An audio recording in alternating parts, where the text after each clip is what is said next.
Thanks, Concordia, and I welcome the opportunity to speak on this important issue. And I just want to note that the fact that the two ministers are here. Sometimes we have debates here, and the senior ministers, and the Minister for States are not here.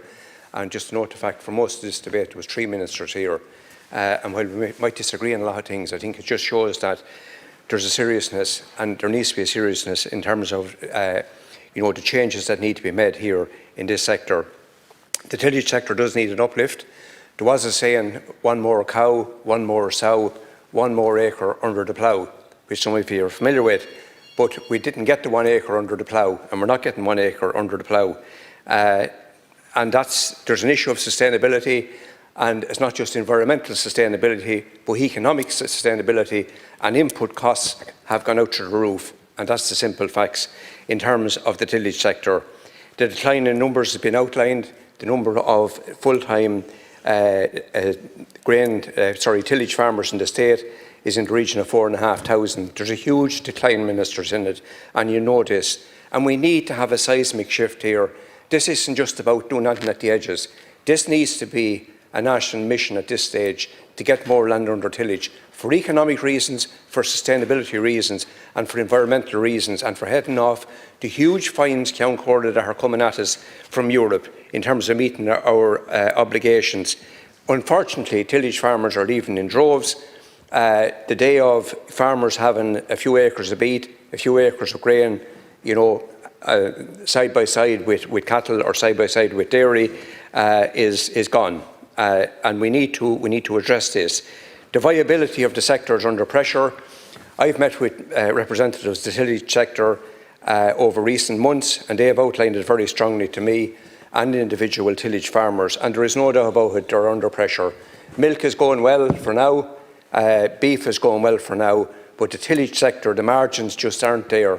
And I think that's an honest statement to make in terms of the business of tillage farming has to be economically viable.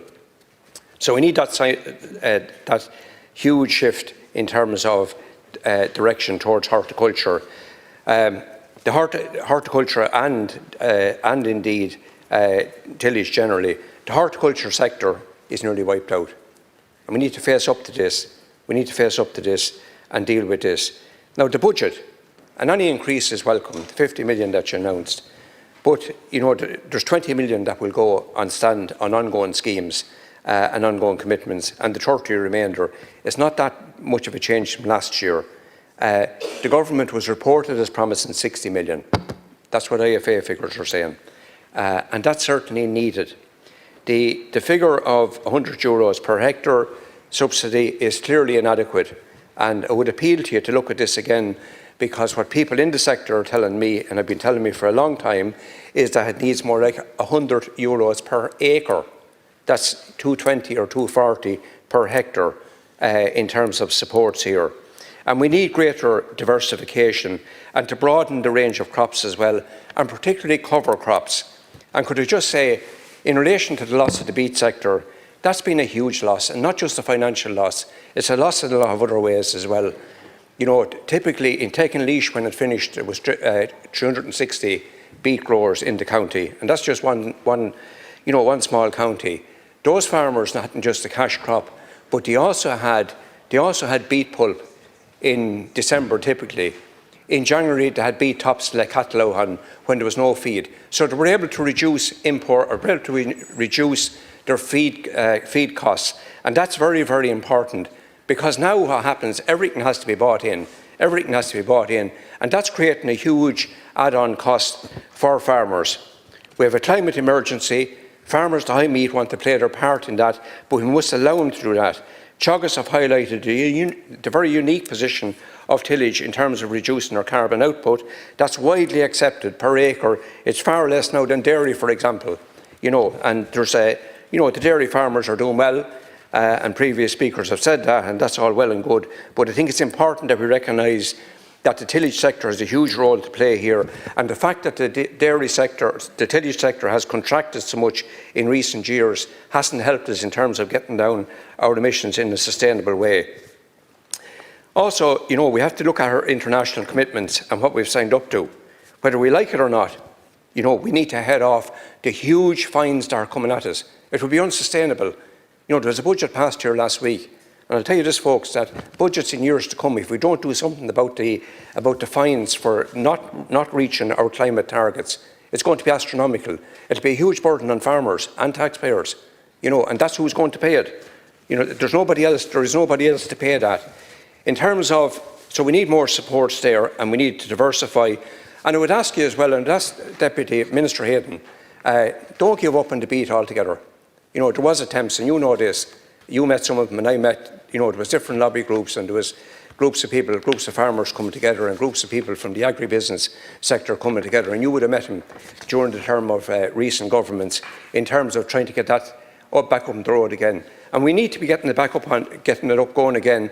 But you won't. The income from beet alone and from sugar manufacturing alone won't do it. There has to be bioethanol, and there has to be other byproducts. I mentioned the benefits for farmers in terms of beet pulp, in terms of beet tops in the hungry month of January when they're trying to feed cattle and there's no grass, and in terms of reducing the cost and sustainability, for farmers to help them with sustainability. In terms of feedstuffs, the producers and the mills are churning out stuff, Minister, and it may have as little as 5% Irish grain in it. And I heard Deputy Aird saying that he buys Irish grain. And that's good that you're buying it. But what farmers are telling me, they can't guarantee that it is. And people in the mills and people who are drawing the material to mills tell me that it could be as low as 5%. And Minister Grealish now is Minister for Food. That's really an issue. This is really an issue. A lot of this is GM produce. It's not produced to the same high standards as the material, as the crops in this state. And that's really, we have to have a level playing field, as long as, along with quality as well. It's really, really important. According to Teagasc, 19% of our potatoes is imported. Great cash crop, And I understand, with weather patterns and weather changes, that may be challenging. But, a lot of the country, we have very, very dry, good dry land that can be used for that. Flour imports. During the last big freeze, Count Corla, we almost ran out of bread. I think we had a 4-day supply. A 4-day supply of flour in the country. Imagine that.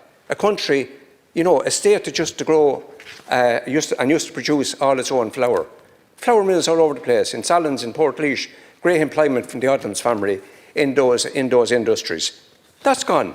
And we've left ourselves completely exposed to all of the volatility that's in global markets. And we know what's going on globally. We know what America is up to. We know what's coming in terms of Mercosur, the difficulties that may cause. So I'm not arguing for, completely ring-fencing the country, but we have to start looking at sustainability. We have to start just getting back to some basics, and we cannot be totally reliant, that heavily dependent on imports. So I would ask you not to give up on beet. I think it needs to be looked at again. It was a great cash crop. Farmers welcomed that, the beet check, which generally came in December and January and sometimes even in early February. So in summary, we need realistic supports for the tillage sector, and I include the horticultural sector in that.